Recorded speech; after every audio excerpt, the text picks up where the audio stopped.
Kidlat News Updates. Mga balita ngayon, mag-asawang NPA patay sa engkwentro sa Masbate, isang sundalo sugatan sa ikalawang sagupaan, high-powered firearms na samsam. Isang sibilyan patay at 2 sugatan sa sagupaan ng armadong grupo sa Cotabato, 100 pamilya lumikas.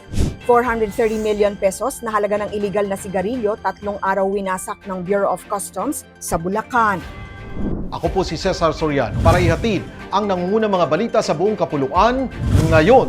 Patay ang mag-asawang hinihinalang miyembro ng New People's Army o NPA matapos makasagupa ang tropa ng pamahalaan sa Barangay San Isidro, Palanas, Masbate noong July 29, Miyerkules. Kinilala ang mga nasawi na sina Crisanto Pikit-Pikit alias Dawe at Sheila Estoya Pikit-Pikit na kapwa umano'y miyembro ng KLG South SRC-4.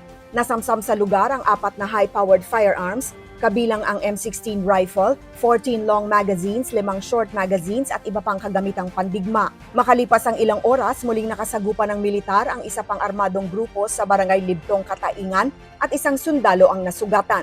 Narecover naman sa ikalawang engkwentro ang isang M653 rifle at isang M203 grenade launcher na pinaniniwala ang pagmamay-ari ng mga rebelde. Patuloy ang operasyon ng militar sa lugar. Isang sibilyan ang nasawi, 2 ang sugatan at tinatayang 100 pamilya ang lumikas matapos ang engkwentro sa pagitan ng mga hinihinalang kasapi ng Moro Islamic Liberation Front o MILF at isang armadong grupong sibilyan sa Barangay Estado, Matalam, Cotabato noong July 29, Miyerkules. Ayon kay 2nd Lieutenant Jewel May Borreros, Acting Civil Military Operations Officer ng 40th Infantry Battalion, sumiklab ang sagupaan bandang 1:40 ng hapon sa pagitan ng mga hinihinalang miyembro ng 108th Base Command ng MILF at mga armadong sibilyang umano'y nagaani ng niyog. Kinumpirma ng militar na nasawi si Elmer Viajante, isang magsasaka na nadamay sa putukan, habang 2 sibilyan ang isinugod sa ospital. Nagpapatuloy ang joint clearing operations ng AFP at PNP, gayon rin ang pagbibigay ng ayuda ng mga lokal na pamahalaan sa mga apektadong residente na pansamantalang nananatili sa evacuation centers sa Matalam at Kidapawan City.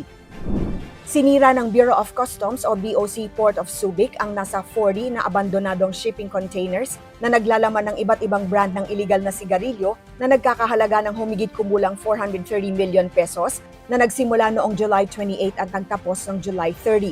Ginawa ang destruction process sa pasilidad ng Legacy 88 Recyclable Materials Collection Services sa Santa Maria, Bulacan. Ayon kay District Collector Attorney Jeannie Fel Lagmay, idineklarang abandoned ang kargamento alinsunod sa Section 1129B ng Customs Modernization and Tariff Act. Iginiit naman ni Customs Commissioner Ariel Nepomuceno na mahigpit na ipinatutupad ang disposal protocols upang maiwasang muling maibenta o maikalat ang mga kumpiskadong kontrabando.